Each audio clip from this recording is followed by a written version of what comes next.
Okay, so here you can see I've pressed in this curve here. I've got it all pressed, keeping it pretty close to the edge of that gathering or basting stitch.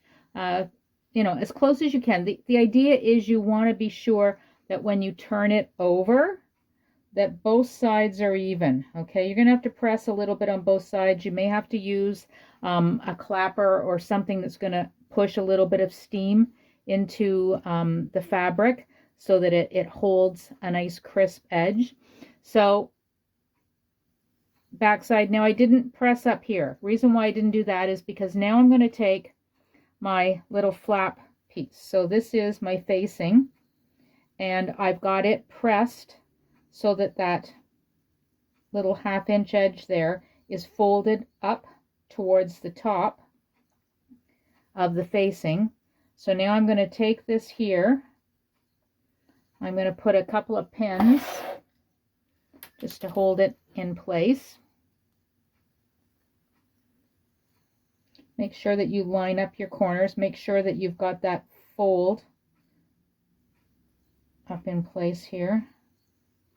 I'm just going to put a pin in here and actually lift that one up, and I'm going to pin on this other side here. So now where I'm going to stitch is at 3/8 of an inch seam allowance. So find that mark on your machine. On mine, it is actually doesn't, I have a little line here. It actually doesn't have a space right lined up beside my foot, so I have to keep my eye down towards the bottom of it. But I'm going to start on one corner here. So you're going to put your pocket into your machine and find your 3/8. So I've got this lined up here with my 3/8. I'm going to take a few stitches. Now my machine has a lock stitch. If yours doesn't, and most don't, then you will have to reverse at the beginning here just to make sure that you've caught and got that edge secure. So then you're going to come up to the top, and this can be a bit of a guessing game to know where your 3/8 is. So you're going to stop with your needle down. Now lift up your presser foot, and you're going to turn your fabric. So when you turn it to start stitching down here, how close are you to that 3/8? I'm actually pretty dead on. If I was about a 1/2 stitch away or whatever, in order to get so that when you go from one direction and then when you turn it, if you need to, take and shorten your stitch length. So if you've got your stitch length, mine's at 3.1. Generally you want your stitch length to 2.5 to 3.2, somewhere in there for the length. Now, because I don't have a lot of room, or maybe I don't, maybe I don't want a full stitch, because a full stitch is going to take me too far, I can shorten my my stitch length here. So I can make my stitch length get very short. I can go down and shorten it really short if I only want just a little tiny stitch. Now you can't see this, but my screen has actually, my stitch has changed in length. So because mine was actually okay, I'm going to bring this back to 3.1, and I'm going to lift my presser foot. I'm going to move my camera down just a little so you can see. So I'm at the 3/8. So I'm going to stitch along here, keeping it lined up with that 3/8. And I'm going to come along here, and I'm going to try again, make sure that it looks like 3/8. Okay, so when I turn, I'm actually a little too far. So what I might do in this case is I'm going to back stitch a stitch.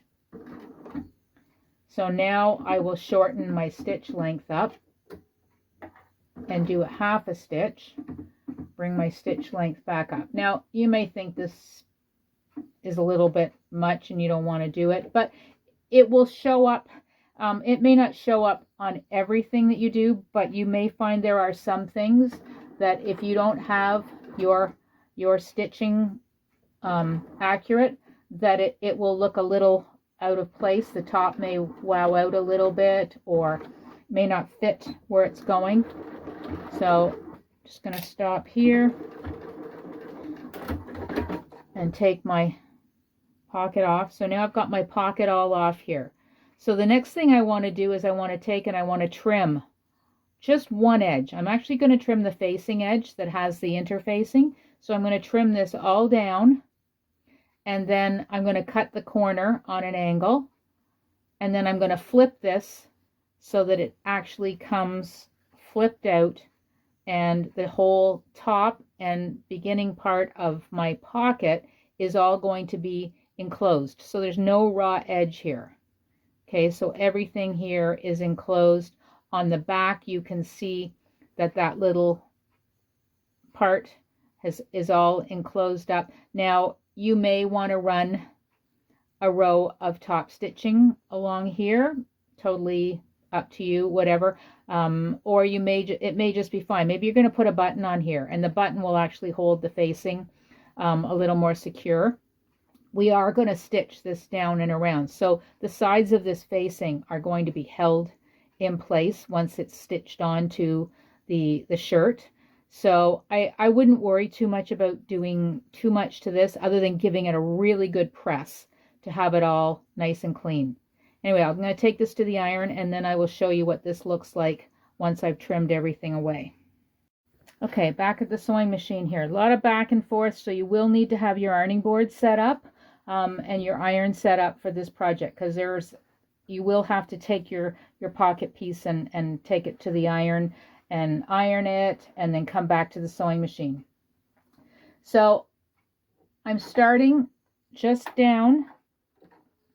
If you can kind of see here, I'm not starting at the very top of my pocket. I'm starting about a ½ inch down, and I'm lined up with my foot so that it's going to be stitching 1/8 inch away from the edge. So in this case, I'm holding my reverse button down. So I want to start off, and I do have that lock stitch, but I want to start off reverse. So you want to go to the top, and when you get to the top, you stop, and then I'm going to come and I'm going to stitch all the way down. Okay, so I'm keeping the edge of my presser foot and the edge of the pocket lined up. So I'm going to go all the way around this edge here. Now, like I say, if you've pressed this really well, you will not have to put too many pins in. Just make sure when you come up to where the pleat is that you don't fold the pleat over on itself and stitch the pleat with a bit of a wrinkle in it. So I'm going to come all the way around this corner here, still keeping my edge of my pocket lined up with the edge of my presser foot. I'm going to go up to the very top, and when I get to the top, I'm going to stop, and I'm going to reverse again. So I'm reversing down that little bit. Okay, bring my needle up, actually cut my threads. So there is my pocket sewn onto my shirt, and you see the facing is on the inside. This edge is all enclosed. Everything is nice. I've got a nice smooth curve here. I didn't cut my threads inside there, so I'm going to have to go in now and cut them. It would have been a little easier to do that before I did all the sewing. So now we're going to get ready, and we're going to make the flap. Okay, I've got my 2 flap pieces here with the right sides together. I've got my interfacing piece. I'm using the interfacing on the right side up. So remember, we are stitching this along edge at 3/8 inch seam allowances. Most of the seam allowances in your shirt are going to be 5/8 inch unless otherwise indicated. And for the pocket and the flap, because we're taking so much of it out, it was much easier to make these little pieces with just a 3/8 inch seam allowance. Okay, so I've left this top edge, I'm leaving it open. So I'm starting on one of the smaller, shorter sides here. And again, if you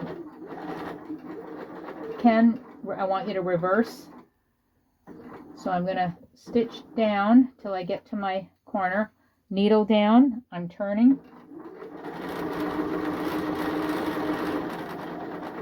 Get to the next little corner here, turn. Make sure I'm still lined up with that 3/8 of an inch. And this side here, you've got a little bit of a corner again. So you're going to needle down, you're going to turn. So I'm going to get to the end, back stitch, and cut my edge. Okay, so here's my piece. There's actually how it, so you see how I've got this edge open. So what I'm going to do now is I'm going to trim this. So I'm going to take one side, and if you've got only one side interfaced, it's going to be the interfacing side that you're trimming out. You want to remove the bulk in this seam. The purpose of grading is to remove the bulk and remove it in a way that you see how I've got a short seam here, and then I've got a little bit longer one. So when I turn it, they're not going to be so much bulk. It's going to have a gradual turn. Now, I'm also going to take and I'm going to flatten off all of these corners. Get rid of the bulk in there and flatten this one. Then I'm going to take this to the ironing board and I'm going to flip this so that it's all right side out. Again, using that little turner, if you've got a point turner. I don't have anything over in this area that will work, but so I've got this now turned, and again, give it a really good press, because pressing helps to set your piece. It makes it a lot easier to work with a piece if it's been nicely pressed. So I'm going to press this. If I'm going to put a buttonhole on this, that's an optional thing for you to do on your pocket. You will have opportunities throughout your shirt to do buttonholes, to demonstrate that you know how to set up your buttonholes. So if you do want to put a buttonhole on this, this is the time that you would do this.